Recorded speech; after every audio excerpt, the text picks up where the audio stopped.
how to remove CapCut logo from your videos. So if you want to do that, if you have a CapCut mobile app on your phone, you click on it.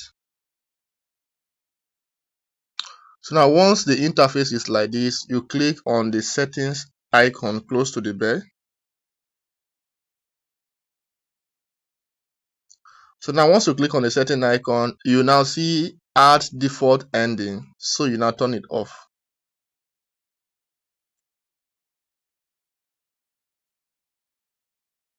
So now once you turn this feature off right now, CapCut logo will no longer show, or watermark will no longer show at the end of your YouTube or at the end of your videos while editing.